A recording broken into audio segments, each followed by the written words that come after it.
ना सिर्फ अयोध्या पर अयोध्या मंडल से भारतीय जनता पार्टी और मोदी के हारने का, यानी कि भाजपा के हारने का एक कारण राम है। मैं बताता हूँ कैसे। 52 वर्ष का हूँ, बचपन से राम घर में भी मंदिरों में भी देखता आया हूँ, फिल्मों में भी हूँ। बहुत आस्तिक परिवार से हूँ, हिंदू हूँ। राम, कृष्ण, विष्णु और कुछ अन्य देवी देवता श्याम रूप के बताए गए। जी, धार्मिक ग्रंथों में भी उनका रंग श्याम बताया गया, काला नहीं। श्याम और काले में बहुत फर्क होता है। श्याम और काले में गूगल कर लीजिए, कहीं गूगल तो आजकल सबके पास है ही, उसमें सारी परिभाषाएं मिल जाती हैं। आप परिभाषा देख लीजिए, श्याम, श्यामला और काले में क्या फ़र्क होता है।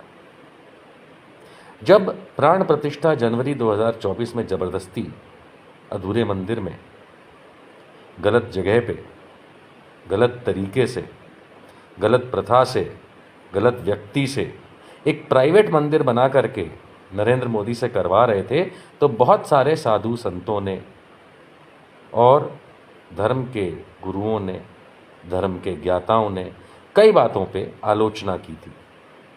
साफ कहा था कई लोगों ने, जो इम्पोर्टेंट लोग हैं, धर्म गुरु हैं, कि भाई गलत जगह हो रहा है, गलत समय हो रहा है। किसी ने कहा गलत व्यक्ति से करा रहे हो, उसकी पत्नी बिठाओ बगल में, वगैरह वगैरह वगैरह। कईयों ने ये तक कहा कि प्राइवेट बिजनेस बना दिया है, कि बीजेपी का मंदिर है, जबकि सुप्रीम कोर्ट से तो पूरे समाज के लिए ये आदेश आया था। मंदिर अगर बनना, वो बात और है कि आप अपना पर्सनल मंदिर बना सकते हैं, जैसे घर में होता है, किसी के कमरे में होता है, किसी के बरामदे में होता है, किसी के आंगन में होता है, किसी सोसाइटी में होता है, खुले में होता है, कहीं भी हो सकता है। पूजा का स्थल कहीं भी बनाया जा सकता है। लेकिन ये कहना कि भारत के लिए बनाया है और भारत के ही धर्म गुरुओं का अपमान करके मंदिर की चीज़ें, प्रथाएं सब गड़बड़ झाला करके बस मोदी का मंदिर बना के रख दिया, और बाद में चुनाव के समय कहता भी है कि वो तो अवतार जैसा कुछ है। मुझे तभी एक बहुत बड़ा प्रश्न चिन्ह मन में आया था, और मैंने कई बार अपने बात में रखा भी था कि काला राम किस बात का, अरे श्यामला राम होना चाहिए। तो वो कहते हैं कि भाई कोई एक खास शिला है, पत्थर है, नेपाल से मंगाई, उससे अरे तुम खास क्यों, तुम सोने का, चांदी का, डायमंड का बना दो। किसने मना किया? कोई ऐसा कोई लिखा तो नहीं? घरों में पीतल के राम होते हैं, पीतल के होते हैं कि नहीं होते, लकड़ी के होते हैं कि नहीं होते, और आप कटआउट लगाते हैं, होर्डिंग कागज़ के होते हैं कि नहीं होते। किसी भी चीज़ के आप राम, विष्णु, कृष्ण, शंकर कुछ भी बना सकते हो भाई, कोई मना तो है नहीं।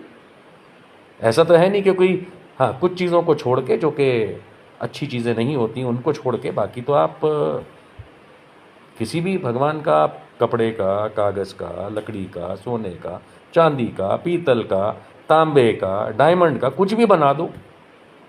लेकिन जब आप देशवासियों को लुभाने निकले हैं कि ये रामलला का मंदिर है, बाद में नाम भी बदल दिया, बालक राम रख दिया।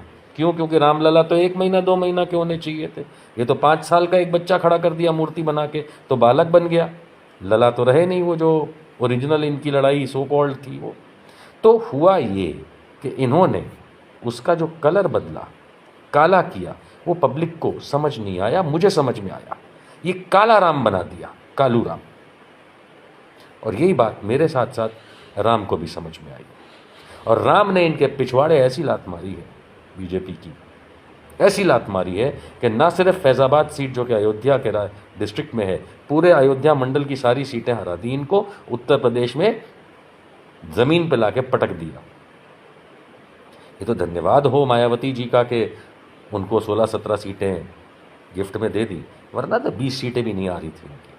लेकिन मुद्दा वो नहीं है, मुद्दा यह है कि तुमने काला राम कैसे बनाया। और आज भी वहाँ पे अयोध्या में, हाँ, हो सकता है चिड़े हुए बैठे हैं योगी आदित्यनाथ और मोदी और ये लोग, तो भैया केस कबाड़ा कर देंगे कि तुम भगवान राम के बारे। अरे भगवान राम सबके, तुम्हारे घर के थोड़ी ना है, योगी आदित्यनाथ के तो कतई नहीं है, क्योंकि जो नाथ समुदाय के लोग होते हैं वो तो कट्टर हिंदू, कट्टर मुस्लिम, हर एक से दूरी बनाते हैं, पढ़ो नाथ समुदाय को, क्या होता है नाथ समुदाय। तो योगी आदित्यनाथ तो एक नकली नाथ समुदाय वाला, भले ही मठाधीश है लेकिन वो नकली नाथ समुदाय चला रहा है, क्योंकि नाथ समुदाय में तो किसी भी प्रकार की कट्टरता की मनाही है, मूर्ति पूजा की मनाही है। नाथ समुदाय में मूर्ति पूजा की मनाही, और ये राम राम करता हुआ कृष्ण कृष्ण करते हुए घूम रहे हैं, ये बेवकूफ़ बना रहे हैं। राजनीतिक लोगों का काम है, उनमें से ये काम कर रहे हैं। इनको कोई पर्सनली मुझे इनको ऐसा नहीं है कि पर्सनली इन्हें कुछ कह रहा हूँ, लेकिन ये तो राजनीतिक उल्लू अपना सीधा करने के लिए अपने मठ की शिक्षाओं को छोड़ के ये मूर्ति पूजा में पड़े हुए हैं। खैर, इनकी मर्जी भाई, हम तो नहीं जानते, हम तो धर्म को नहीं जानते, ना धर्म की हम बातें प्रचार करते हैं, ना ही हम उनकी शिक्षा देते हैं, लेकिन शिक्षा लेते ज़रूर हैं।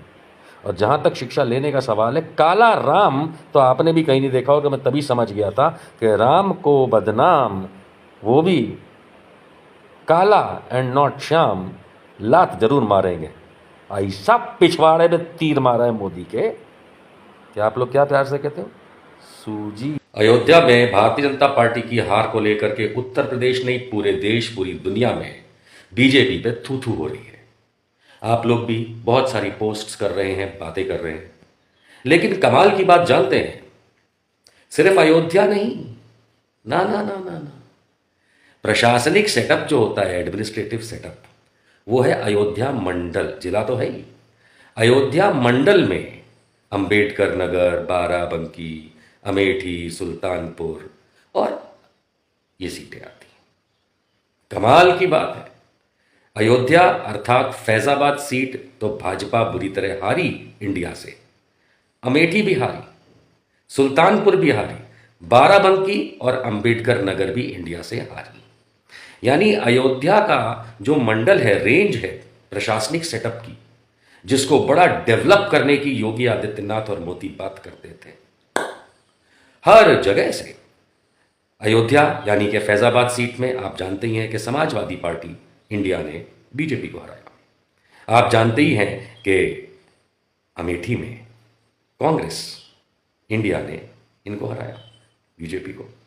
आप जानते ही हैं कि अंबेडकर नगर में समाजवादी पार्टी ने हराया, इंडिया ने बीजेपी को हराया। आप जानते ही हैं, क्या बताओ, लिखा है अंबेडकर नगर, बाराबंकी, अमेठी, फैजाबाद, ये सारी सीटें जो हैं, इसमें ये श्री राम का अयोध्या मंडल बताया जाता है, प्रशासनिक सेटअप है। खाली अयोध्या नहीं, पूरे अयोध्या मंडल से भाजपा को दुत्कार के जनता ने बाहर फेंका, और इसी का असर पूरे उत्तर प्रदेश पे पड़ा, जहां पिछली बार स्वयं 62 सीटें, 62 सीट्स लाने वाली भाजपा 33 पे आके गिर पड़ी है, और पूरे देश में भी बुरा हाल हुआ है। मैं पहले से कहता आया, धर्म के नाम पे धंधा गलत।